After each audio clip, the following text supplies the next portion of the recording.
ہاں سر، thank you for coming. آج ہمارے پاس اس وقت بہت پرومیننٹ یوٹیوبرز اور ڈیجیٹل پبلشرز کا ایک گروپ پورا آیا ہوا ہے، اور اس وقت جو کانٹینٹ کریٹرز یوٹیوب کے اس وقت ہمارے پاس ہیں، ان کی کمبائنڈ ریچ کی اگر میں بات کروں تو وہ 25 to 30 ملین ہے.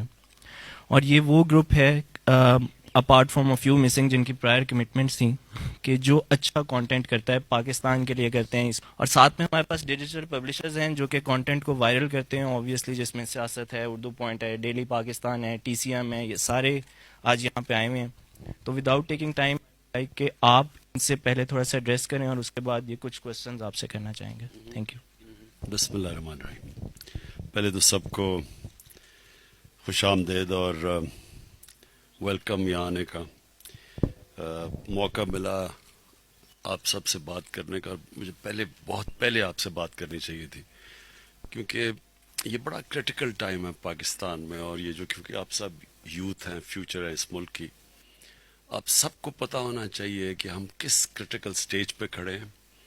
اس میں ہمارے پاس چیلنجز کیا ہیں اور ہمارے سامنے جو اپرچونٹیز اس ملک کے سامنے وہ آج کیا ہیں، تاکہ اب سب کو پتہ چلے ڈائریکشن کیا ہے. میں بڑا چھوٹا پہلے کروں گا اور آپ کے کوشچنس میں لوں گا بعد میں.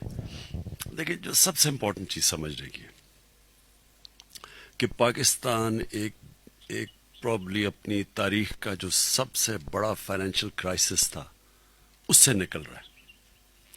یہ جب تک آپ کو اس چیز کی سمجھ نہیں ہوگی تو آپ ڈے ٹو ڈے جب ہوگا جی یہ فلانی چیز مہنگی ہو گئی، یہ ہو گیا، وہ ہو گیا، آپ اس کو سمجھ نہیں سکیں گے. جو اس وقت سارا جو ہمارا ملک جو چیلنجز فیس کر رہا ہے، اس کی جو اوریجن ہے وہ پیچھے ہے کہ پاکستان کس سٹیج پہ اس گورنمنٹ نے سنبھالا تھا. آج ارسلان، میں نے آپ کو فارورڈ کیا ہوا آرٹیکل مہاتر محمد کا، وہ ضرور ان سب کو وائرل کریں.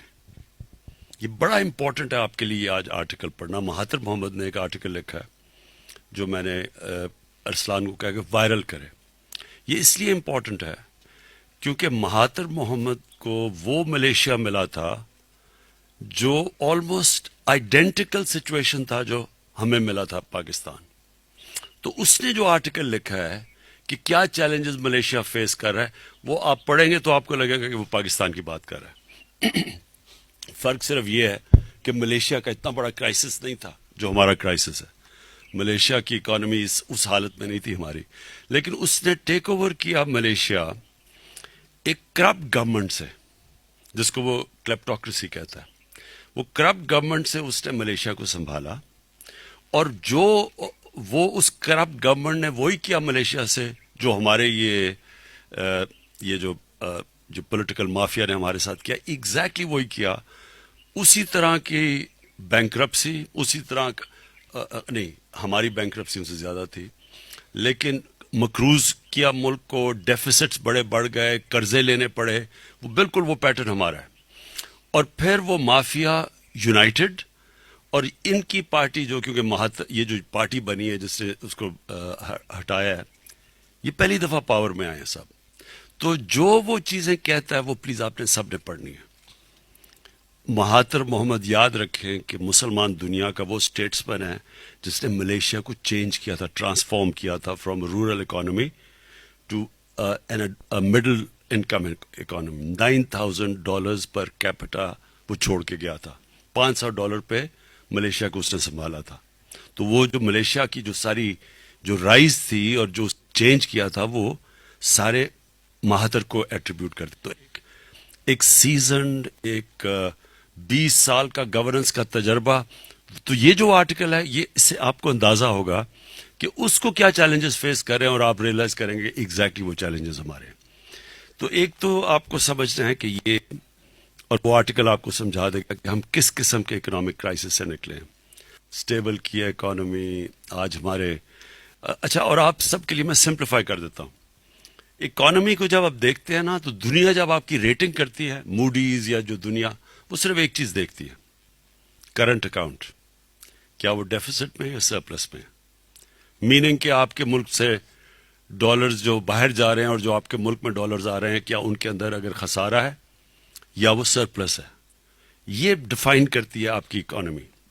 اس کے اوپر آپ کو دنیا قرضے بھی دیتی ہے, اس کے اوپر آپ کو دنیا آپ کی اکانومی کے اندر انویسٹ بھی کرتی ہے, کیونکہ اس کا مطلب کہ آپ کی اکانومی ہیلدی ہے. پاکستان کو جو اکانومی ملی تھی, ہماری تاریخ کا سب سے بڑا کرنٹ اکاؤنٹ ڈیفیسٹ تھا, آلموسٹ $20 ارب کا. کبھی پاکستان میں اتنا بڑا ڈیفیسٹ نہیں ہوا. تو اس کو سب سے, اور جب ڈیفیسٹ ہوتا ہے پھر کیا ہوتا ہے؟ جب ڈیفیسٹ ہوتا ہے تو سب سے بڑا پرابلم یہ ہوتا ہے کہ وہ آپ کے کرنسی کے اوپر پریشر پڑ جاتا ہے. ملیشیا میں بھی اس ڈیفیسٹ کی وجہ سے ان کا بھی جو رنگٹ ہے اس نے لوز کیا ویلیو, ہماری کرنسی نے بھی ویلیو لوز کیا. تو جب ویلیو لوز کرتی ہے تو اس کی آؤٹ کمز ہوتے ہیں, کہیں آپ کے قرضے ایکسٹرنل ڈیٹ بڑھ جاتی ہے. سیکنڈلی انفلیشن آ جاتی ہے, کیونکہ جو بھی چیز آپ نے باہر سے امپورٹ کرنی ہے وہ 30% مہنگی ہوگی. تو ہمارا مطلب یہ کہ ہماری تیل مہنگا اگر ہوتا ہے اور گیس مہنگی, اس کا مطلب بجلی مہنگی, اس کا مطلب ٹرانسپورٹ مہنگی, ایڈیبل آئلز مہنگے, اس کا مطلب کھانے گھی مہنگا. تو جو اس کا امپیکٹ ساری چیز کے اوپر پڑتا ہے جب ایک امپورٹڈ انفلیشن ملک میں آ جاتی ہے. ایک دوسری انفلیشن بھی ہے وہ سپلائی سائڈ, مطلب ہماری یہ جو سیزن میں چیزیں مہنگی ہو جاتی ہیں کھانے پینے کی, وہ تو مطلب کہ وہ اس میں ہماری غلطی ہوتی ہے. لیکن یہ جو امپورٹڈ انفلیشن ہے اس میں ہم کچھ نہیں کر سکتے.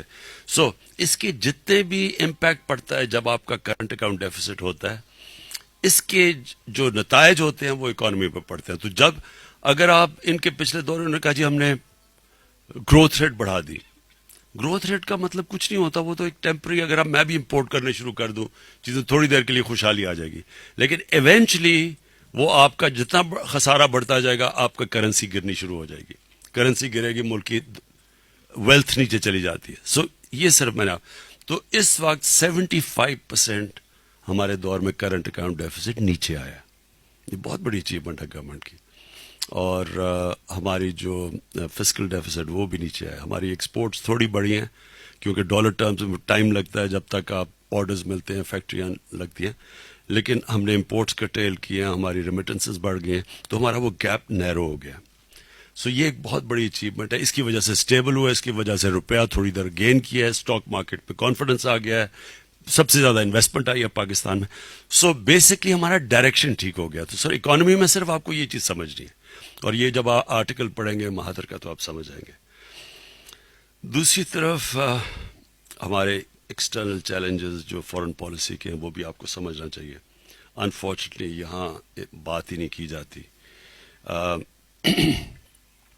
اوائڈ کیا, بڑا ایک سیریس مسئلہ آ جانا تھا کہ اگر یہ امریکہ کی اور ایران کی اور سعودی یہ کانفلکٹ ہو جاتی تو یہ جو آج ہمارا یہ جو مہنگائی ہے یہ آپ نے بھول جانی تھی کہ اس کے بعد کیا ہونا تھا.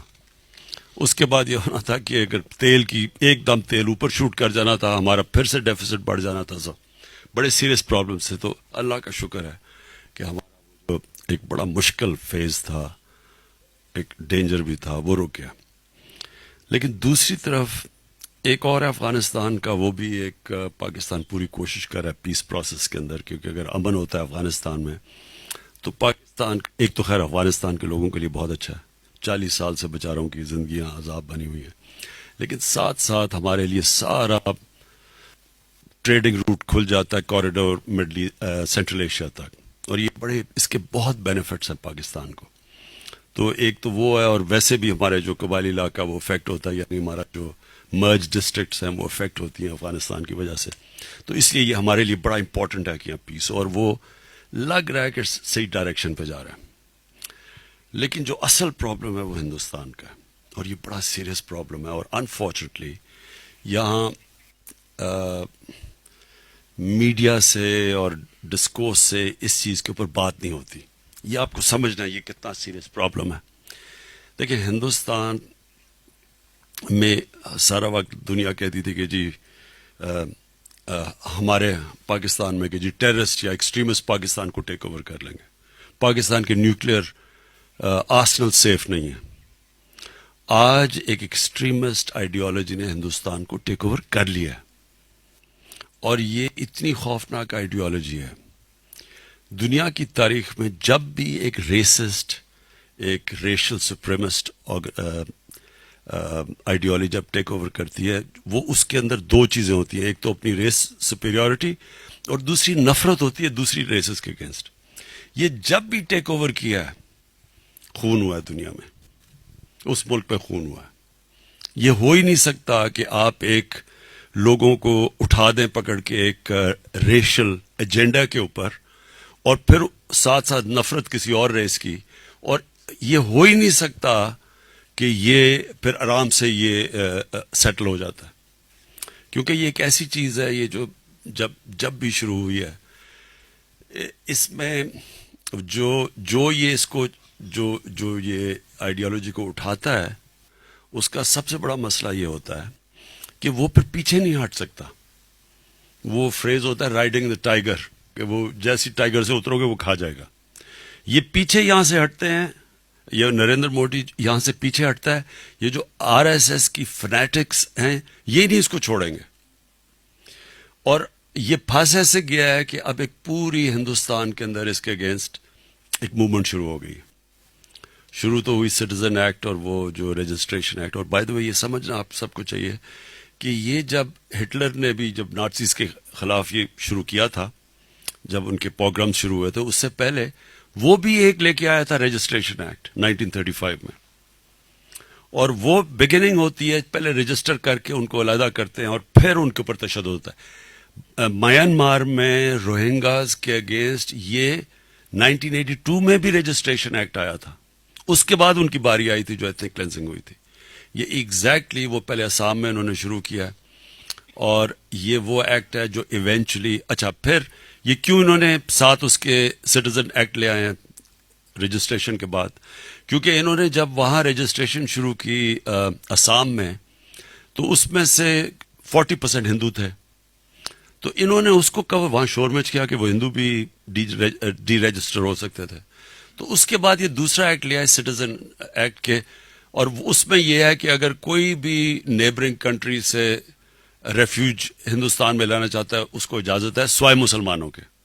سو انہوں نے آئسولیٹ کیا مسلمانوں کو. تو ادھر اس کے بعد موومنٹ شروع ہو گئی. پہلی دفعہ مسلمان وہاں کھڑا ہے, وہ اب تھریٹن ہو گئے ہیں, ان کو اور بھی جوائن کر گئے ہیں جو کہ اس وقت ڈرے ہوئے ہیں یہ آر ایس ایس کی آئیڈیالوجی سے, وہ بھی اکٹھے ہو گئے ہیں. تو انڈیا کے اندر ایک بہت ایک وہ سچویشن ہمارے لیے ڈینجرس ایسے ہے کہ اس میں سے نکلنے کے ان کی جو پلان ہوگا وہ ہوگا کہ پاکستان کے اوپر کوئی پلوامہ ٹائپ کے بعد جو انہوں نے حملہ کیا تھا یہ کچھ کریں گے آزاد کشمیر میں. انہوں نے کہہ بھی دیا ان کے نیا آرمی چیف نے کہ اگر کانگریس ریزولوشن پاس کر دے تو ہم آزاد کشمیر کو بھی لے لیں گے. وہ کریں گے اس لیے کہ وہ وہاں سے اٹینشن ڈائیورٹ کریں گے. جب بھی اب یہ جو حالات ہیں, یہ اب جو پروٹیسٹ شروع ہو گئے ہندوستان میں, اوپر سے ان کی اکانومی نیچے ٹینک کر رہی ہے, اس سے ڈائیورٹ کرنے کے لیے ہمارے یہ آپ کو سب کو سمجھنا چاہیے کہ یہ ایک جینوئن تھریٹ ہے. یہ جو ان کے آرمی چیف نے جو فیصلہ کیا ہے یہ ایک سیریس چیز ہے, کیونکہ یہ کر سکتے ہیں. اور اس لیے ہماری پوری نیشنل سیکیورٹی کی جو ہماری میٹنگ ہے, ہم سب تیار ہیں اس کے لیے کہ یہ ایک جینوئن پاکستان کو ایک فیئر ہے کہ یہ کسی ٹائم پہ بھی کچھ ہو سکتا, تو اس لیے ہم پوری تیاری کر رہے ہیں. لاسٹلی جو پاکستان کی آپ سب کے لیے جو ہماری فیوچر کا جو ڈائریکشن ہے کہ ہم کیسے اپنے ملک کو اٹھانا ہے, کون سی چیزیں جو ڈرائیو کریں گی پاکستان کی گروتھ.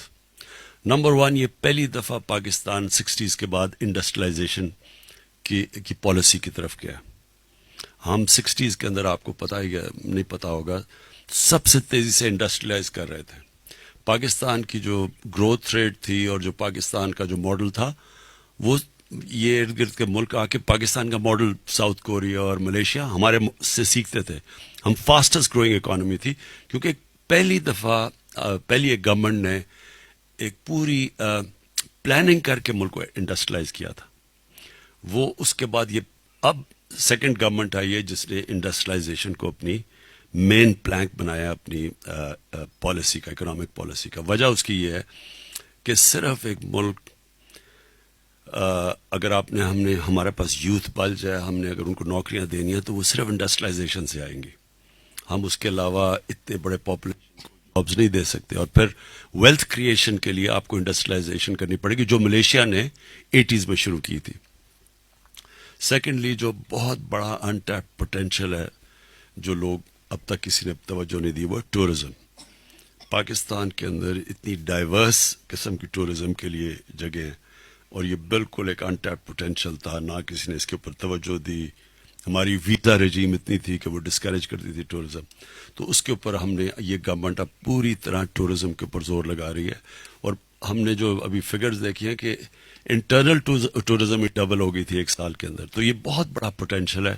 اور اس میں جسٹ آپ کو فگرز اگر دے دوں تو ملیشیا کا ٹورزم کا جو سالانہ ان کو جو ٹورزم سے فائدہ ہوتا ہے وہ $20 بلین ہے. اور ہماری ایکسپورٹس پوری 23 بلین ہے. اور ترکی کا $40 بلین ہے ٹورزم سے. اور جو سوئٹزرلینڈ جو آدھا سائز ہے ہمارے ناردرن ایریاز کا وہ $80 بلین ہے. تو اتنا بڑا پوٹینشیل ہے یہ ٹورزم کا, جو کیونکہ ہمارا جو ناردرن ایریاز ہیں اس جیسی ماؤنٹن ٹریکنگ سینری اسکیئنگ کہیں دنیا میں نہیں ہے. سو سیکنڈ ہمارا ٹورزم کے اوپر تھرسٹ ہے. اور تیسری چیز ہم اب اپنی پوری طرح آئی ٹی کے اوپر زور لگا رہے ہیں, ڈیجیٹلائزیشن کے اوپر. یہ نئی دنیا اس طرف جا رہی ہے تو یہ پہلی دفعہ ایک گورنمنٹ پوری کوشش کر رہی ہے اور اس کے اندر انشاءاللہ بہت بڑا پوٹینشیل ہے. ایک تو ہمارا ینگ پاپولیشن ہے اور اس سے ہم پورا فائدہ اٹھا سکتے ہیں. جو نئی ٹیکنالوجیز آ رہی ہیں اس کے اوپر پورا زور لگا رہے ہیں. اور جو امپورٹنٹ چیز ہے ہم نے اپنی یوتھ کے لیے سکلز ایجوکیشن کے اوپر اب زور لگا رہے ہیں. قرضے دے رہے ہیں لوگوں کو, نوجوانوں کو, سٹارٹ اپس کے لیے.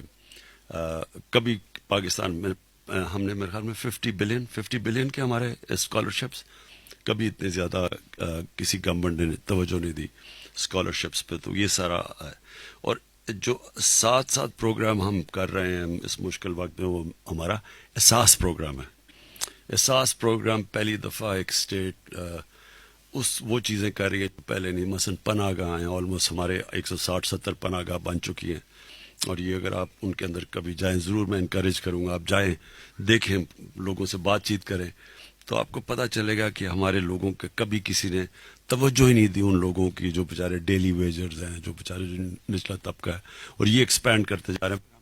لنگر یہ جو یورپ کے اندر جب مشکل وقت آتا سوپ کے جاتے تھے تاکہ لوگ بھوکے نہ ہوں. تو ہم نے یہ پورا اس کے اوپر زور دے رہے ہیں کہ جدھر کچی بستی ہیں, غریب علاقے ہیں, ادھر ہم فری لوگوں کو کم از کم کھانا دال روٹی ان کو ملے. اس کے بعد ہیلتھ کارڈ ہے. یہ ایک ریولوشن ہے پاکستان میں کہ پہلی دفعہ ہم نے اب تک 6 ملین 60 لاکھ خاندانوں کو ہم نے ہیلتھ کارڈ دے چکے. یہ پوری ریولوشن ہے. 7,20,000 روپیہ ایک خاندان کے لیے کہ اگر کوئی بھی بیمار ہوتا ہے کسی بھی ہاسپٹل میں جا کے اپنا علاج کرواتا ہے. کبھی پاکستان میں نہیں تھا. یہ یاد رکھیں کہ یہ جو بیماری ہے یہ ایک چیز جو سب سے زیادہ لوگوں کو غربت کے نیچے دھکیل دیتی ہے. ایک خاندان میں جیسے وہ بجٹ ان کا بڑا تھن ہوتا ہے, چل رہا ہوتا ہے, جیسی کسی کو بیماری ہوتی ہے وہ کیونکہ وہ پیسہ ادھر چلا جاتا ہے وہ سارا خاندان غربت سے نیچے چلا جاتا ہے. یہ بہت بڑا ڈرائیور ہے پاورٹی کا. یہ ہمارا جو میرے خیال میں جو سب سے بڑا ہماری گورنمنٹ نے انسانوں کے لیے کام کیا ہے وہ ہیلتھ کارڈ ہے. اس کے علاوہ اب ہم ایک اپنا احساس کارڈ نکالنے لگے ہیں, کفالت, جس سے وہ ڈائریکٹلی وہ غریبوں کے اندر بانٹے جائیں گے, ان کو جو ڈائریکٹ پیسے جائیں گے جو بالکل نچلے ہیں. پھر ہم نے یوٹیلیٹی سٹورز کو اب پیسے دیے ہیں. ان کے اندر کوشش صرف یہ ہے کہ جو تنخواہ دار طبقے ہیں جو آج کل کی مہنگائی میں ان کے لیے مشکل ہے وہ جا کے سستی جو بیسک چیزیں ہیں, دال, چاول, آٹا, گھی, چینی, یہ ادھر جا کے سٹور سے لے لیں. اس کو یہ پروگرام آگے بڑھائیں گے. اور ہمارا جو یہ یوتھ پروگرام یہ قرضوں کا ہے, یہ یوتھ امپلائمنٹ کے لیے پوری کوشش ہے.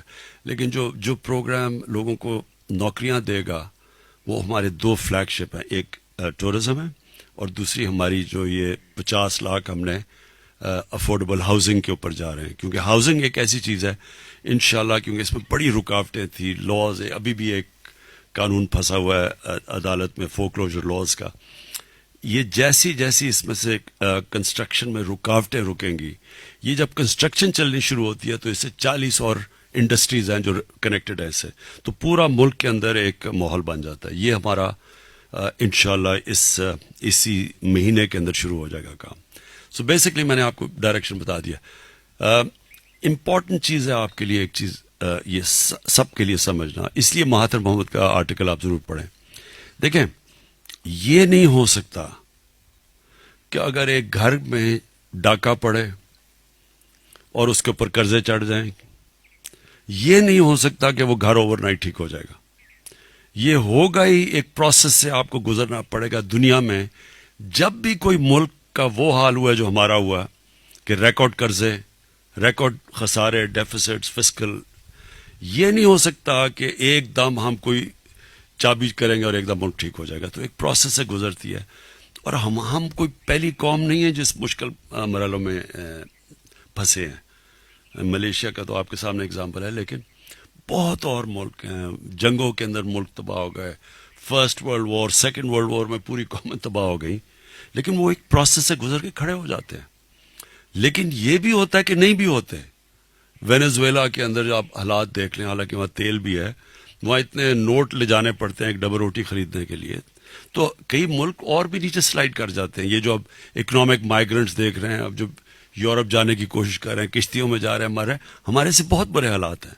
تو ہمارا اگر ڈیفالٹ ہو جاتا تو پھر آپ اندازہ نہیں لگا سکتے کہ کتنا اور نیچے جا سکتا تھا.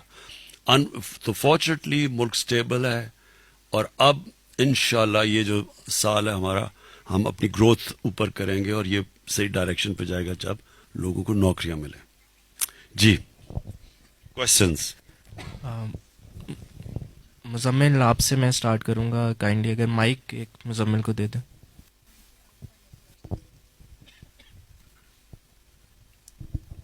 السلام علیکم خان صاحب, سید مزمل حسن زیدی فرام JND اینالیٹکس. پہلا تو بہت شکریہ کہ آپ نے آج ڈیجیٹل میڈیا کے لوگوں کو پہلی دفعہ بلایا یہاں پر, اسپیشلی ہم کانٹینٹ کریٹرز جو ہیں, کیومولیٹیو ارسلان نے بتایا 25 ملین ریچ ہے رفلی, but nobody has ever taken us seriously before. So thank you so much, we're extremely honored. اسی کے ساتھ ساتھ میں ارسلان کا بھی شکریہ ادا کروں گا. پچھلے ایک سال سے وہ کافی اگریسولی کام کر رہے ہیں کمیونٹی بلڈنگ کے اندر, اور پرٹیکولرلی ہمیں جو پالیسی میکنگ کے اندر جو انہوں نے انٹیگریٹ کیا ہے. We are comparatively small industry but a new industry جس کی $400 ملین کی نیکسٹ ایئر ورتھ ہو جائے گی انشاءاللہ. We created almost 500,000 jobs and 15,000 jobs ہم ہر سال بناتے ہیں. So all the people that you see here, یہ سارے وہ لوگ ہیں جنہوں نے اس ٹائم پہ کام شروع کیا جب نہ پیسہ تھا نہ جابس تھیں, اور یہ صرف پیشن ڈرائیو کر کے یہ لوگ اس جگہ پہ لے کر آئے. So I like to thank you both for giving us the opportunity. سوال اس میں میرا جو پرائمریلی ہوگا وہ یہ ہوگا کہ آپ نے پچھلے 5 سے 10 سال کے اندر جو نوجوان ہیں پرٹیکولرلی ان کو بہت زیادہ ہوپ دی, اور جو ہم اسپیشلی کانٹینٹ کریٹرز یہاں پہ بیٹھے ہوئے ہیں, ہم ہی یوتھ کی آواز بھی ہیں, اور ہمیں ہی یوتھ ٹرسٹ بھی کرتی ہے. They generally don't trust other sources as much. ہمیں یہ بہت زیادہ اس پوائنٹ کے اوپر کانورزیشن سننے کو مل رہی ہیں کہ they same hopeless and directionless. Pre election آپ نے لوگوں کو ایک ڈائریکشن دی تھی, ایک نوجوان کو اپنے پیچھے لگایا تھا, but post election I understand problems بہت ساری ایسی تھیں جس کے اوپر آپ تھوڑا سا ڈیفینسو کے اوپر چلے گئے تھے. A lot of times the conversations that we see or hear from you are also کہ explanatory کہ کیا مسائل ہیں وہ کیوں ہیں, بٹ ہماری طرف بہت ساری یوتھ ایسی ہے جو کہ اب چاہ رہی ہے, کہہ رہی ہے کہ ہمیں بتائیں کہ ہم کیا کریں, ہم اگر ملک بہتر کرنا چاہتے ہیں. دیکھیں, ایک تو جو سوشل میڈیا ہے یہ تو تحریک انصاف کا سب سے بڑا ویپن تھا, اس لیے کہ تب کسی کو سمجھ نہیں تھی سوشل میڈیا کی جب ہم شروع ہوئے. اور ہم انفیکٹ اگر سوشل میڈیا ہمارے ساتھ نہ ہوتا تو میں سمجھتا ہوں کہ ہم یہ مین سٹریم میڈیا پہ جس طرح کا پیسہ چل رہا تھا, کیونکہ یہ مافیاز ہیں, آپ کو پہلے سمجھنا چاہیے. دیکھیں, ایک چائنیز پروورب ہے, نو یور اینمی. آپ کا مقابلہ ہے کس سے, جب تک آپ کو یہ نہیں سمجھ آئے گی آپ اسے مقابلہ نہیں کر سکتے. تو جب بھی ایک وہ سچویشن ہوتا ہے نا مقابلے کا, پہلے تو آپ اسیس کریں کہ میرا ہو کس سے رہا ہے.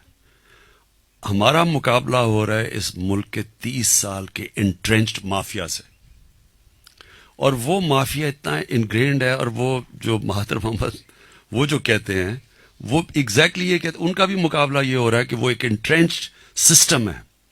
تو آپ کی کامیابی کا مطلب ان کی موت. یہ نہیں کہ ان کا فیلئر، وہ جیلوں میں جائیں گے، اس لیے ان کی موٹیویشن بہت زیادہ ہے.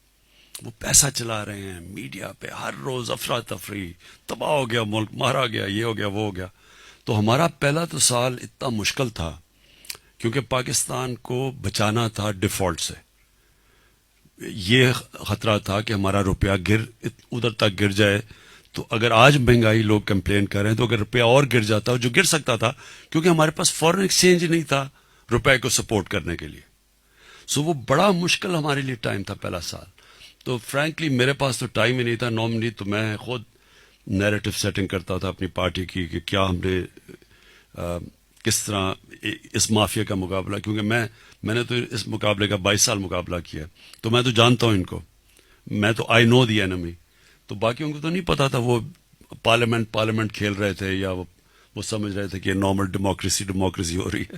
انہیں نہیں پتا تھا کہ مگرمچھوں کے ساتھ مقابلہ ہے جو ہر نچلی سطح پہ گر سکتے ہیں. ایک چیز سوشل میڈیا کو میں ضرور کہوں گا، دیکھیں کبھی نہ الاؤ کریں کسی کو اس نیچی سطح کے اوپر گرنے کے لیے، جدھر یہ آپ کی فیملیز کو اٹیک کرتے ہیں، کسی کے گھر والوں کو اٹیک کرتے ہیں. یہ ہماری ٹریڈیشن میں نہیں ہے. کبھی بھی میں نے اس طرح لوگوں کو گرتے نہیں دیکھا جس طرح انہوں نے بشرا بیگم کو اٹیک کیا. جو وہ نہ وہ پالیٹکس میں ہے، نہ وہ کوئی پبلک فگر ہے، نہ وہ کوئی آتی ہیں سامنے. مریم نواز کا تو یہ، مریم صفدر کا، کہ وہ تو خود جا کے پورا ان کا سیل چلاتی ہے، جو سمیئر کیمپین کرتی ہے، سٹیٹمنٹس خود دیکھتی ہے، پالیٹکس میں ہے. لیکن جس کا لینا دینا، مثلا ہم نے کبھی ہماری پارٹی میں سے کسی نے کلثوم نواز کے خلاف ایک لفظ نہیں کہا، اور نہ ہی کہنا چاہیے، یہ تہذیب کے خلاف ہے. لیکن یہ اتنے نیچے گرتے ہیں، ان کو آپ کو بخشنا نہیں چاہیے. ہمارے سوشل میڈیا سے یہ ڈرتے تھے لوگ، جب یہ کوئی بھی چیز کراس کرتے تھے ہمارا سوشل میڈیا ایک دم ان کو پکڑ لیتا تھا. تو ایک تو پرسنل لیول کے اوپر کبھی نہ ان کو آنے دے، کیونکہ یہ رانا ثناءاللہ جیسے لوگ جو گٹر سے اٹھے ہوئے ہیں، کرمنلز ہیں، قاتل ہیں. اپنی ان کی پارٹی والے کہتے ہیں 18 قتل کیے ہوئے اس نے، وہ بھی ڈبیٹیبل ہے، اس سے زیادہ ہی ہوں گے اس کے. تو یہ وہ لوگ ہیں، ان کا ساتھ ہمارا مقابلہ ہے. اس لیے یہ ہر لیول پہ گرتے ہیں. اور ہم نے جو گورنمنٹ آئی تو ہمارے پاس ٹائم نہیں تھا، میرے پاس ٹائم نہیں تھا کہ ہم کانسنٹریٹ کریں اپنے میڈیا پہ اور نیریٹو کے اوپر، کیونکہ ایک سروائیول کی اس کو جنگ چلی ہوئی تھی. اس لیے انہوں نے ایک ہیمر کر کے، سب یونائٹڈ تھے، انٹرسٹ سب کا ایک تھا، چاہے ایک کو اپنے آپ کو کوئی دین کے نام پہ پالیٹکس کر رہا تھا، کوئی اپنے آپ کو لبرل کہہ رہا تھا، کوئی کچھ کہہ رہا تھا. ہمارے خلاف سب جو ایک تھے، جو آپ نے کنٹینر پہ دیکھ لیا تھا سب کو. ان میں کامن چیز یہ تھی کہ یہ سارے ڈرے ہوئے ہیں جیل جانے سے. ان کی کامن چیز یہ ہے کہ ان کو سب کو پتا ہے کہ جس طرح ٹائم گزرتا جا رہا ہے، ہمیں ان کی چوریاں پتہ چلتی جا رہی ہیں کہ انہوں نے کتنا پیسہ اس ملک کا چوری کیا. اور اس کے ڈر سے یہ جلدی پہلے دن سے یہ ان کی کوشش ہے کہ کس طرح گورنمنٹ چلی جائے. اور گورنمنٹ اس لیے نہیں جائے گی کہ ان کے کوئی لافٹی آئیڈیاز ہیں، اس لیے جائے گی کہ پکڑے نہ جائے. اس لیے یہ جو آپ ڈیفینسو کی بات کریں نا، ہم نے بڑا لیٹ ہم نے رسپونڈ کرنا شروع کیا ان کو، کیونکہ شروع میں تو ہم سارے 12 گھنٹے 8 گھنٹے تو کام کر رہے تھے. بلکہ میں نے تو کوئی چھٹی نہیں لی، پہلا 1 سال تو سارا وقت ہم کام کر رہے تھے، کہ ایک فائر فائٹنگ کر رہے تھے. تو اس لیے یہ جو آپ کو کہتے ہیں نا ایکسپلینیشنز، وہ اس لیے دینی پڑی. لیکن ہم اپنا پورا ایک روڈ میپ لے کے آ رہے ہیں یہ، اور اسی مہینے میں، جس میں ہم باقاعدہ لوگوں کو بتائیں گے کہ ہم کس ٹائم پہ کیا ہمارے اب انیشیٹوز کھلنے لگے ہیں، کیا ہم کرنے جا رہے ہیں. اور نوجوانوں کو ایک چیز میں ابھی اسٹیٹمنٹ دی اور اس کے اوپر بڑے فنی کامنٹ سے آئے ہیں کہ اصل میں سکون تو قبر میں ملتا ہے. تو اس کے اوپر میں نوٹس کر رہا تھا کہ بڑے وہ ایک قائم علی شاہ کی کوئی چل رہی ہے کہ اس نے کہا کہ جی وہ بھٹو تو ابھی بھی زندہ، تو قبر میں کیسے سکون آ سکتا ہے، پتہ نہیں. مطلب میرا یہ ہوتا ہے کہ زندگی جو ہے نا آپ کی، پلیز ایک چیز انڈرسٹینڈ کریں، یہ ہیپلی ایور آفٹر صرف فیری ٹیلز میں ہوتا ہے. ریئل لائف میں ایسی چیز نہیں ہوتی. ریئل لائف کا مطلب ہوتا ہے اسٹرگل. جب آپ کی زندگی میں اسٹرگل ختم ہو جاتی ہے نا، تو آپ یہ سمجھ جائیں کہ it's all smooth sailing down hill. Struggle ہوتا ہے جو کہ آپ کے اندر وہ پوٹینشیل آپ کا نکالتا ہے باہر. جتنے جتنے آپ چیلنجز لیتے رہتے ہیں, وہ کہتے ہیں نا, ایک بڑی اچھی سیئنگ ہے کہ ڈو ناٹ جج for what a person is, جج them by what they aspire to be.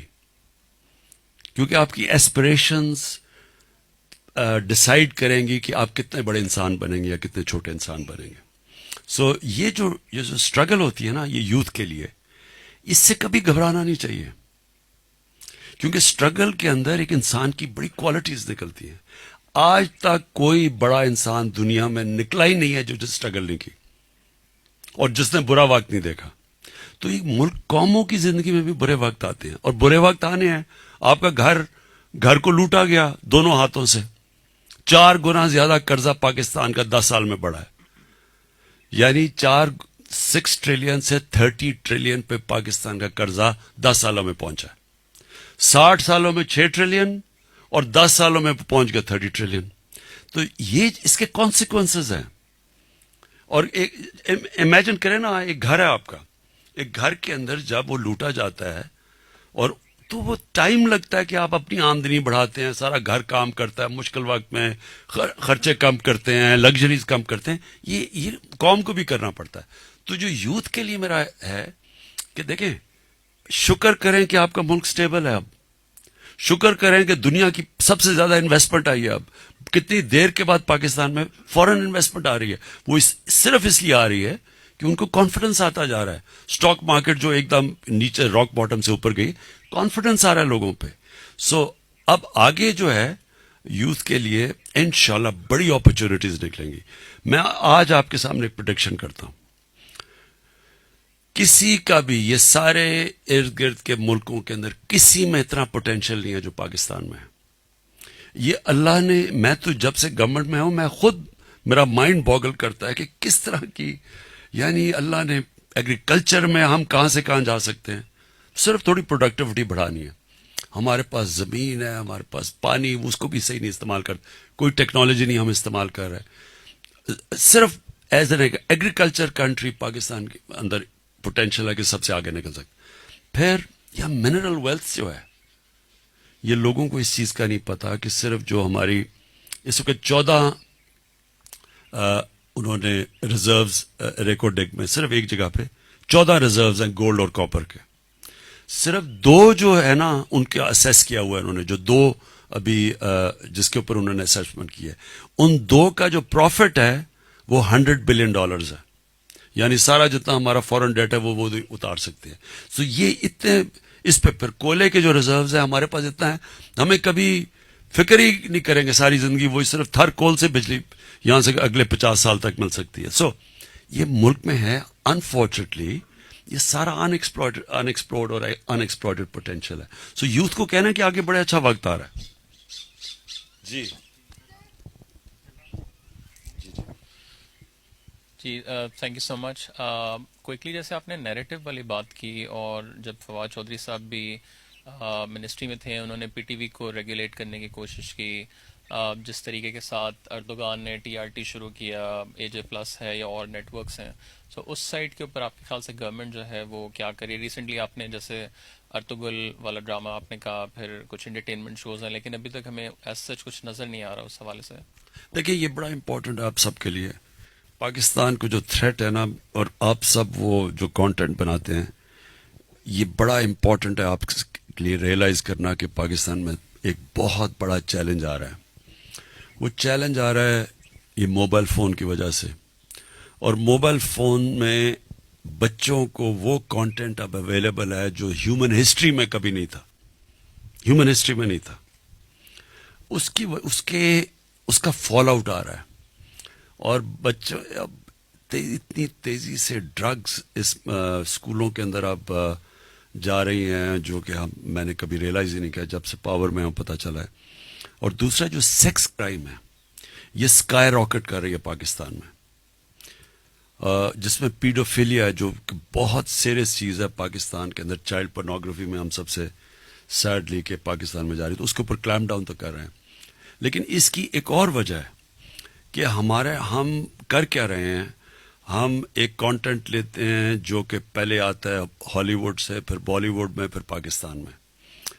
ایک وہ کانٹینٹ آ رہا ہے اس ملک کے اندر جو لوگ ریئلائز ہی نہیں کرتے کیونکہ وہ ویسٹرن سویلائزیشن کو نہیں سمجھتے.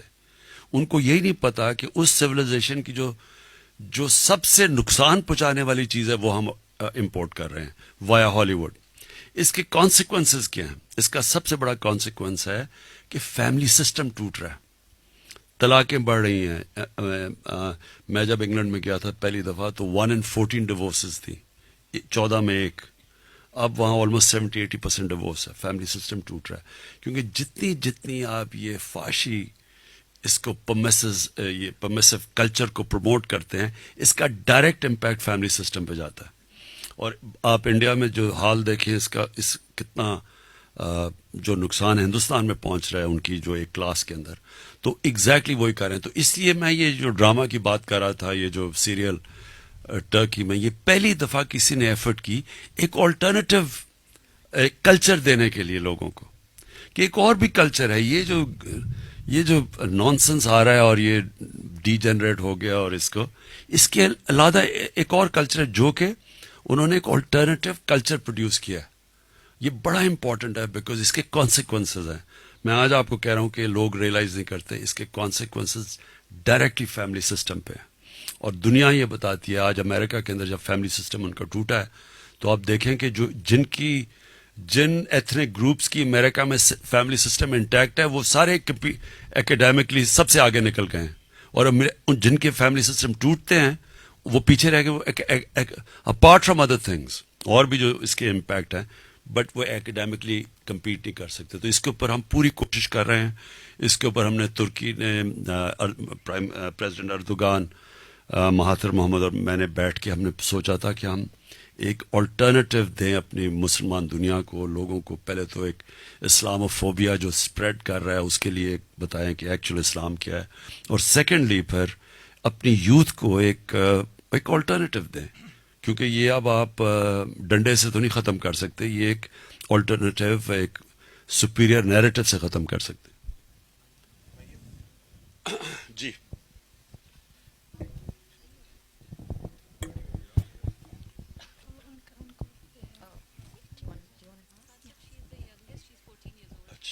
Assalamu alaikum. I'm Uswai Zainab, a student of 9th Cambridge 01 and a devoted follower and fan of yours. تو یہ ہے میرا سوال کہ آپ اپنی ہر تقریر, ہر خطاب میں یوتھ کو کہتے ہیں کہ ہمیں جاننا چاہیے اور پڑھنا چاہیے, اسٹڈی کرنا چاہیے کہ اسلام کیا ہے, سیرت النبی صلی اللہ علیہ وآلہ وسلم کیا ہے, ریاست مدینہ کیا ہے, ہمارے اسلاف کے طریقے کیا ہیں. تو میرا یہ سوال ہے کہ یوتھ پر اس کا اثر ہوتا ہوا نظر نہیں آتا, کوئی اس کا اثر نہیں لیتا, اور آپ کو نہیں لگتا کہ کوئی ایسا میکینزم ہونا چاہیے جس سے نہ صرف یوتھ کو پتہ چلے کہ یہ ساری چیزیں ہیں کیا, بلکہ کوئی عمل ہوتا ہوا بھی نظر آئے؟ دیکھیں, دو چیزیں. پہلے تو یہ جو مدینہ کی ریاست کا ماڈل ہے, یہ آپ کو سمجھنا چاہیے فنومنا کیا ہے. انفارچونیٹلی کیونکہ یہ مسجد کے اندر باتیں ہوتی رہتی ہیں, لوگ اس کو دین کی طرف لے جاتے ہیں. یہ ایکچولی جو قرآن ہے وہ آپ کی وہ ایک وے آف لائف ہے, اور ساری چیزیں قرآن میں اللہ نے لکھا ہوا ہے آپ کی بہتری کے لیے. جو چیزیں قرآن میں ہیں وہ اگر انسان فالو کرتا ہے اس کی زندگی بہتر ہوتی ہے. تو دو ماڈلز ہیں, ایک ہے مدینہ کی ریاست اور دوسرا ہے نبی صلی اللہ علیہ وسلم کی زندگی. اب یہ دو کیوں قرآن کہتی ہے کہ ان کے ماڈل فالو کرو؟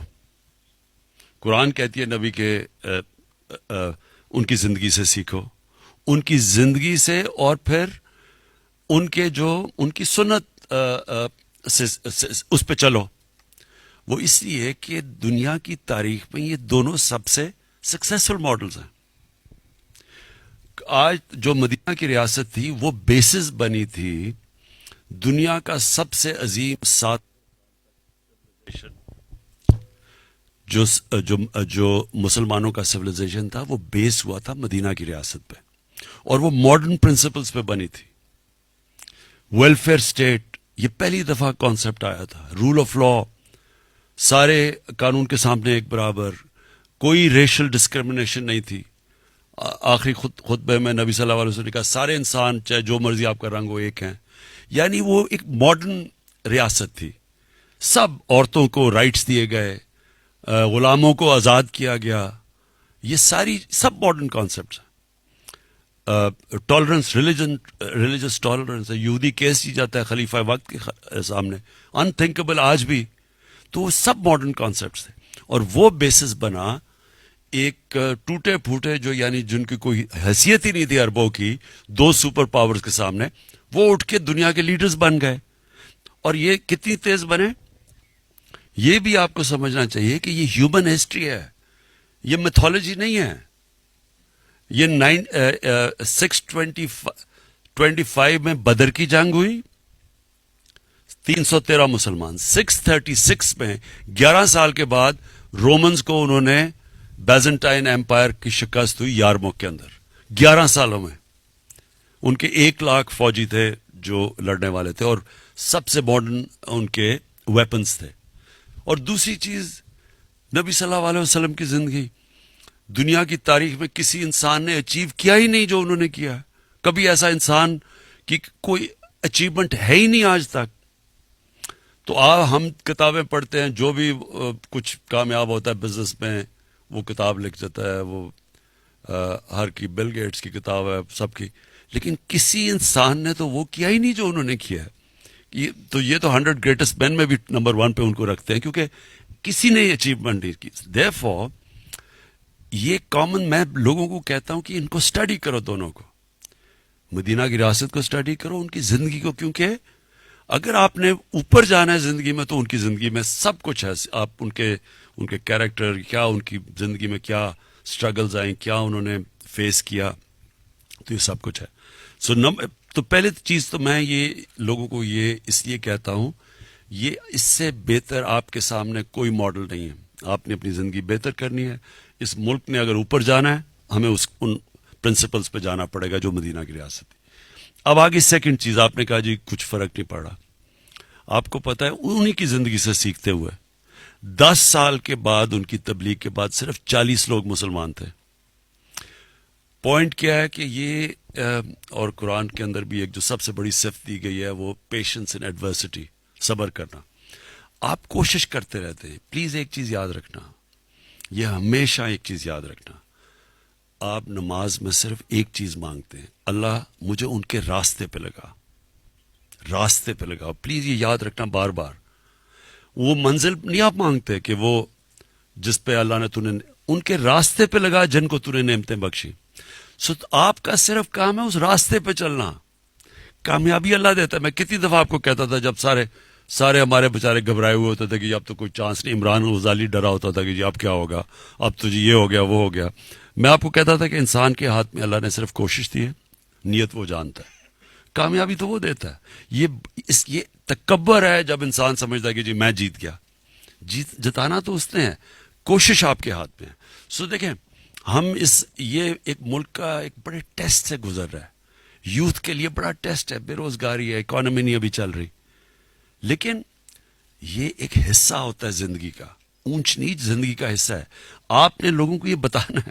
جب لوگ, جو انسان ہوتا ہے نا, ایک چیز یاد رکھیں, ہارتا کب ہے انسان؟ ہار کبھی انسان کو نہیں ہراتی. ہارتا انسان تب ہے جب کہ ڈاؤن سوئنگ کے اندر وہ ڈیمورلائز ہو کے ہار مان جاتا ہے. جب تک وہ ہار نہیں مانتا وہ امپاسبل سچویشن سے آ کے جیت جائے گا. جب تک وہ ہار کے ڈائنامک سمجھتا ہے کہ یہ برا وقت آیا ہے, اس سے ہر فیلئر آپ کے لیے آپ کو سکھاتا ہے چیزیں. فیلئر سب سے بڑا ٹیچر ہوتا ہے. آپ سول سرچنگ سیکھتے ہیں, اور جب وہ اپنی غلطیاں دور کرتے ہیں آپ اور تکڑے ہو کے واپس آ جاتے ہیں. یہ ہے زندگی کا سائیکل. تو اس سے گھبرانا نہیں چاہیے کہ ابھی نہیں لوگ آ رہے ہیں, تھوڑی دیر میں آ جائیں گے, 2 سال میں آ جائیں گے, 3 سال میں آ جائیں گے. جی Assalamu alaikum. My name is Mariam Ali and I'm a business journalist and I create digital content on the economy. So, sir, you talked a lot about the industrialization policy that your government is going to introduce. And you said that the model that you have in mind is the 1960s of Pakistan. But as everyone over here who has taken Pakistan studies knows, most of that wealth was concentrated in the hands of 22 families. How are you going to make sure that your industrialization policy isn't concentrated in the hands of the few, and how are you going to redistribute that wealth? And also, how are you going to make sure that your industrialization policy actually leads to our exports increasing? Because currently our exports are quite sluggish, and no matter how much we depreciate our currency, they haven't been improving. Thank you. جو second question ہے, دیکھیں جب آپ کو export orders ملنے شروع ہوتے ہیں کیونکہ ہمارا روپیہ, ہماری ایکسپورٹس کمپیٹیٹیو ہو گئی ہیں, تو وہ ایک ٹائم لیگ ہوتا ہے جب وہ آپ اپنی پوری کرنے کے لیے مے بی نئی انڈسٹری لگتی ہے, مے بی نئی انویسٹمنٹ آتی ہے, وہ ایک ٹائم لیگ ہوتا ہے اس میں. بٹ دا فیکٹ از کہ جو ٹرن راؤنڈ ہو گیا آلریڈی کہ ہماری ایکسپورٹس نے پک اپ کیا, کئی ایکسپورٹس تو 30% ہماری کاٹن ٹیکسٹائلز کے اندر کئی جگہ میرے خیال میں ٹاولز یا کئی چیزیں وہ 30% انکریز کر گئی ہیں. سو وہ ڈائریکشن تو ٹھیک ہو گیا. سو ول ٹیک اے بٹ آف ٹائم. جہاں تک وہ جو 60s میں آپ نے بات کی نا کہ ایک دم ویلتھ کانسنٹریٹ ہو گئی تھی تھوڑے سے لوگوں کے اندر, یہ ہونی تھی. جب آپ ویلتھ کریشن کرتے ہیں, ویلتھ کریشن کیسے ہوگی؟ جس آدمی کے پاس پیسہ ہوگا ایکسٹرا وہی لگا کے کرے گا نا. غریب آدمی تو بڑے بڑے پروجیکٹس نہیں کر سکتا. پروجیکٹس تو وہی کریں گے جن کے پاس کیپیسٹی ہوگی. جو ہم نے غلطی کی, میں جب آپ کو بتا دوں 60s میں جب ہم تیزی سے آگے جا رہے تھے, اس میں کوئی شک نہیں کہ ویلتھ کریشن تھی. کرنا کیا چاہیے تھا, ہم نے اس کو جس طرح چائنا میں ہوا ہے, چائنا میں ویلتھ کریشن ہوئی, انہوں نے جو پیسہ تھا, جو جیسے جیسے ویلتھ, انہوں نے پیسہ نیچے لوگوں کو غربت سے نکالنے کے لیے خرچ کر دیا. سو چائنا نے 70 کروڑ لوگوں کو 30 سال میں غربت سے نکالا ہے. یہ ہیومن ہسٹری کا میریکل ہے. 700 million people taken out of poverty. کیا کیا؟ ویلتھ کریٹ کی, اس کریشن سے انہوں نے نچلے طبقے کو اوپر اٹھا دیا. تو جب ہمارے پاس سرپلس ہوگا تو ہم نچلے پہ خرچ کریں گے نا. سو جو ہم نے غلطی کی اینڈ آف 60s, سوشلزم لے آئے, نیشنلائز کر دیا. اس سے کیا ہوا؟ انسینٹو ہی لے گئے ہم سب. دیکھیں میں نے مثلا ہم نے شوکت خانم میں جب ہم نے اس کو کامیاب کرنا تھا 14 16 گھنٹے دن میں کام کیا. لیکن جو نیشنلائزڈ ہوتی ہے یہ کیوں فیل ہو جاتی ہے؟ کیونکہ وہاں وہ صبح آئے, کام کیا, چلے گئے, چاہے لاس ہے یا, کیونکہ ان کو تو سیلری مل رہی ہے. کبھی بھی یہ یاد رکھیں کہ گورنمنٹ کا کمپیٹ کرنا پرائیویٹ سیکٹر سے ہے ہی مشکل, اس لیے کہ جو درد لیتا ہے ایک آدمی, مجھے پتا ہے میری اگر فیکٹری بند ہو جائے گی میں محنت ہی کروں گا, میں تو پاگلوں کی طرح کام کروں گا. جب مجھے پتا ہے کہ لاسز ہوتی جائیں, پی آئی کی بھی لاسز ہوتی جائیں, وہ اسٹیل مل بھی بند ہو جائے, مجھے تو پیسے ملتے جا رہے ہیں, میں کیا. So it can not compete with the private sector. So جو غلطی ہم نے کی, بجائے اس کو وہ جو پروفٹس اکٹھے ہو گئے تھے تھوڑے, ان کو ہم ریڈسٹریبیوٹ کرواتے ہیں. ہم یہ جو کرونی کیپٹلزم کو اٹیک کرتے ہیں, ہم نے ان کو ساری انڈسٹری بند کر کے, یعنی اس کو ساری انڈسٹریل گروتھ ختم کر دی. سو ہم جو کریں گے, ہمارا تو پلان ہی ویلتھ کریشن کا یہ ہے کہ جیسے جیسے پیسہ اکانومی میں آئے گا اس کو ڈائیورٹ کریں گے نچلے طبقے کو اوپر لانے کے لیے.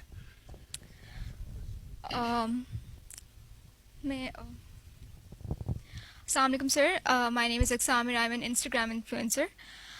سر جیسے تھوڑی دیر پہلے آپ نے بات کی تھی, ایک تو یہ کہ جب کوئی آپ کو اٹیک کرتا ہے, آپ کی فیملی تک آتا ہے, تو آپ کو چپ نہیں بیٹھنا چاہیے. اس کے بعد آپ نے موبائل فون کی یوزیج کے بارے میں بات کی تھی.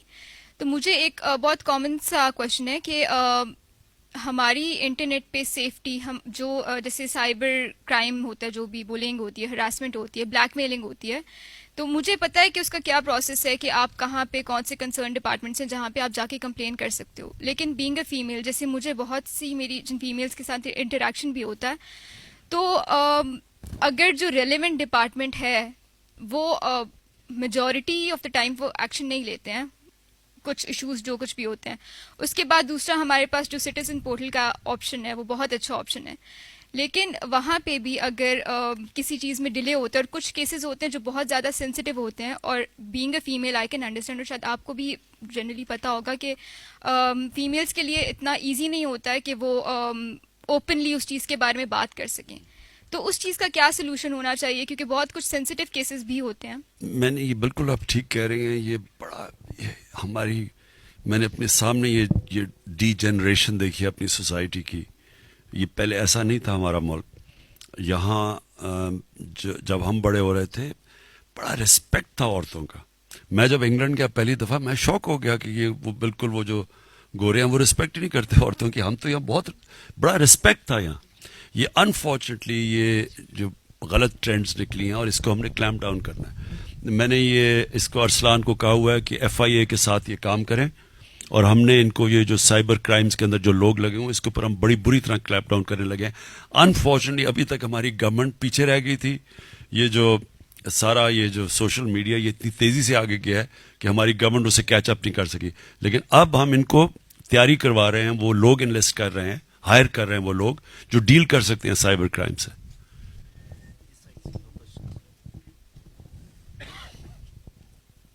السلام علیکم خان صاحب, مائی نیم از جنید اکرم, اور میں ویڈیوز بناتا ہوں سوشل ایشوز پہ, اور ایجوکیشن پہ فوکس میرا زیادہ رہتا ہے. آپ نے انڈسٹریلائزیشن کی بات کی اور ہمیں نئے بزنسز کو پروموٹ کرنا ہے, مگر جہاں بات آتی ہے کہ ہمارے ہاں ملک میں ہم نے ٹرینڈ دیکھا ہے کہ ٹیکنالوجیز پہلے آ جاتی ہے لیکن اس کی ریلیونٹ پالیسیز جو ہیں ان کو آنے میں بہت ٹائم لگتا ہے. فار ایگزامپل جیسے سنگاپور میں اگر آپ نے اسٹارٹ اپ اسٹارٹ کرنا ہے تو 5 گھنٹے میں آپ کی کمپنی بھی اسٹیبلش ہو جاتی ہے, آپ کا بینک اکاؤنٹ بھی بن جاتا ہے. یہاں پہ ایک بہت بڑی فری لانسرز کی انڈسٹری ہے, ٹین ایجرز کی, جو اے لیول کے بچے ہیں جو کہ بہت ریونیو جنریٹ کرتے ہیں کنٹینٹ رائٹنگ کر کے, بٹ سیڈلی وہ اپنا بینک اکاؤنٹ نہیں کھول سکتے. تو ایز آف بزنسز کے لیے تو یہ تو انڈیویجول لیول پہ ہو گیا. پھر ہم اگر آئیں بڑے بزنس پہ, ہم اکثر دیکھتے ہیں جی فلانے اسٹارٹ اپ پہ جی $24 ملین کی انویسٹمنٹ ہوئی. ان ریالٹی وہ ہوتا ہی ہے, وہ کمپنیز رجسٹرڈ ہوتی ہیں ایمسٹرڈیم میں, کولمبو میں, دبئی میں, کیونکہ وہاں پہ ایز آف بزنس بہت آسان ہے.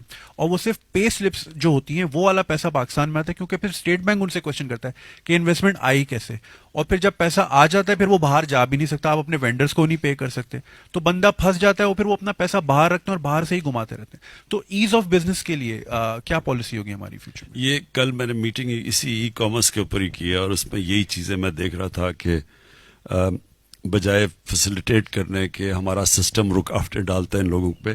یہی ہماری بیٹل ہے. یہ جو ایز آف ڈوئنگ بزنس کی آپ بات کر رہے ہیں نا, ہم نے اپنے ملک میں آسانیاں پیدا کرنی ہیں. انفارچونیٹلی ہماری اتنی بلوٹڈ بیوروکریسی بن گئی ہے اور بھرتیاں کر دی گئی ہیں پولیٹیکل بیسس کے اوپر کہ وہ جو ہماری جن کو فیسیلیٹیٹ کرنا چاہیے جو یوزرز ہیں ان کے لیے مشکلیں پیدا کی ہوئی ہیں. تو وہ ہم پوری اس کے اوپر میں آپ کو اشور کر رہا ہوں کہ ہمارے پورا ہر روز ہم یہ بیٹل کر رہے ہیں آسانیاں پیدا کرنے کے لیے آپ کے لیے. اور یہ بالکل بات آپ نے ابھی ٹھیک کی کہ اس ملک کو تو ضرورت ہے کہ ہم باہر سے پیسے آئیں, ڈالرز آئیں, اور ہمارا اسٹیٹ بینک ان کے اوپر اتنی ریسٹرکشنز لگا دیتا ہے. تو ہم یہ کر رہے ہیں پلیز اس کے اوپر. صدیق جان, سر بات یہ ہے کہ ہم یہ دیکھتے ہیں کہ گو کہ آپ بہت زیادہ اجلاس بھی کرتے ہیں اپنے اسپوک پرسن کے ساتھ, لیکن ہم یہ دیکھتے ہیں کہ ایک فیک نیوز آتی ہے اور وہ 2 سے 3 دن تک چلتی رہتی ہے. 3 دن بعد جا کے اس کا ریبٹل کیا جاتا ہے, اس کو کلیریفائی کیا جاتا ہے. 3 دن تک وہ فیک نیوز چلتی رہتی ہے. ابھی جو آپ نے جس طرح بات کی کہ سکون تو قبر میں ہوتا ہے, وہ چلتی رہی. جب یہ آپ کی سوشل میڈیا ٹیم نے کچھ تھوڑا سا کیا تو تب جا کے اس پہ تھوڑا سا اس کا اثر کم ہوا. ساتھ ہم ایک اور چیز دیکھتے ہیں کہ جیسے کیوں وہ سمجھتے ہیں قبر میں سکون نہیں ہے لیکن وہ جو اس کو رنگ دینے کی کوشش کی گئی وہ پھر آپ کو پتا ہے. ہم نے دیکھا جب پنجاب میں شہباز گل صاحب تھے تو ان کا یہ تھا کہ جو چیز آتی تھی 2 سے 3 گھنٹوں کے اندر اندر اس کا کم از کم کوئی چیز وہ سامنے آ جاتی تھی. اب مشوانی صاحب کوشش کرتے ہیں, لیکن کیا کوئی ایسی ٹیم نہیں بیٹھی پاکستان میں, پاکستان کی حکومت کے پاس, آپ کی پارٹی کے پاس, حالانکہ سوشل میڈیا پہ آپ کے پاس تو اتنے مفت میں کام کرنے والے لوگ ہیں کہ کوئی پارٹی اتنے بندے ہائر ہی نہیں کر سکتی شاید پیسوں سے. تو کوئی ایسا سیل ہونا چاہیے جو ایک طرح سے 24 گھنٹے کام کر رہا ہو, جو اس طرح کی فیک نیوز آتی ہے, جو چیز آتی ہے اس کو فوری طور پر اس کو کلیئر کیا جائے. پیمرا ہم دیکھتے ہیں, پیمرا کوئی کام اس طرح سے نہیں کرتا. تو اور آخری بات جو ایک اور کہنا چاہتا ہوں وہ یہ کہنا چاہتا ہوں کہ آپ نے جو کہا کہ جاب کریشن کے حوالے سے آپ نے کہا, وہ جن 2-3 ان کو آپ نے شعبہ جات کو کہا, اس میں ایک چیز شاید آپ مس کر رہے ہیں, وہ آئی ٹی کی ہے. آئی ٹی پہ اب آپ کی توجہ آئی ہے, لیکن پچھلے 16 ماہ میں ہم نے اس طرح سے توجہ نہیں دیکھی. اگر میں آپ کو ایک چیز بتا دوں کہ آپ یہ دیکھ رہے ہیں نا کہ ایک بہت زیادہ ٹرینڈ آ رہا ہے کہ بہت سارے اینکرز یوٹیوب پہ آ گئے ہیں. شاید یہ لگتا ہے کہ ان کو آزادی ہے یوٹیوب پہ اس لیے آ رہے ہیں, ایسا نہیں ہے. یوٹیوب بہت اچھا پے کرتا ہے. مطلب میں اگر آپ کو بتاؤں 3 اینکرز کا 2 ماہ میں $71,000 نومبر اور دسمبر میں 3 اینکرز کے 2 ماہ میں, مطلب یوٹیوب بہت اچھا پے کرتا ہے, اسی لیے بہت لوگ یوٹیوب پہ آ رہے ہیں یا ڈیجیٹل میڈیا سوشل میڈیا پہ. تو یہ آئی ٹی کو آپ جاب کی طرف بھی آ جانا چاہیے یوٹیوب پہ. بالکل. تو بات یہ نہیں یہ بالکل. تو بات یہ کہ اگر 2-3 تو میرے خیال میں وہ دیتے ہوں گے پیسہ اپنے آپ کو یوٹیوب پہ لانے کے لیے, جو میں نے دیکھے 2-3. تو بہرحال آئی ٹی کو بھی آپ کو بہت زیادہ فوکس کرنا چاہیے. آئی ٹی پارک جو ہیں ڈویژن لیول پہ, اس کے ذریعے بھی بہت کم وقت میں بہت زیادہ نوجوانوں کو آپ جو ہے وہ جابز اور یہ چیزیں دے سکتے ہیں. ٹھیک, اور کوئی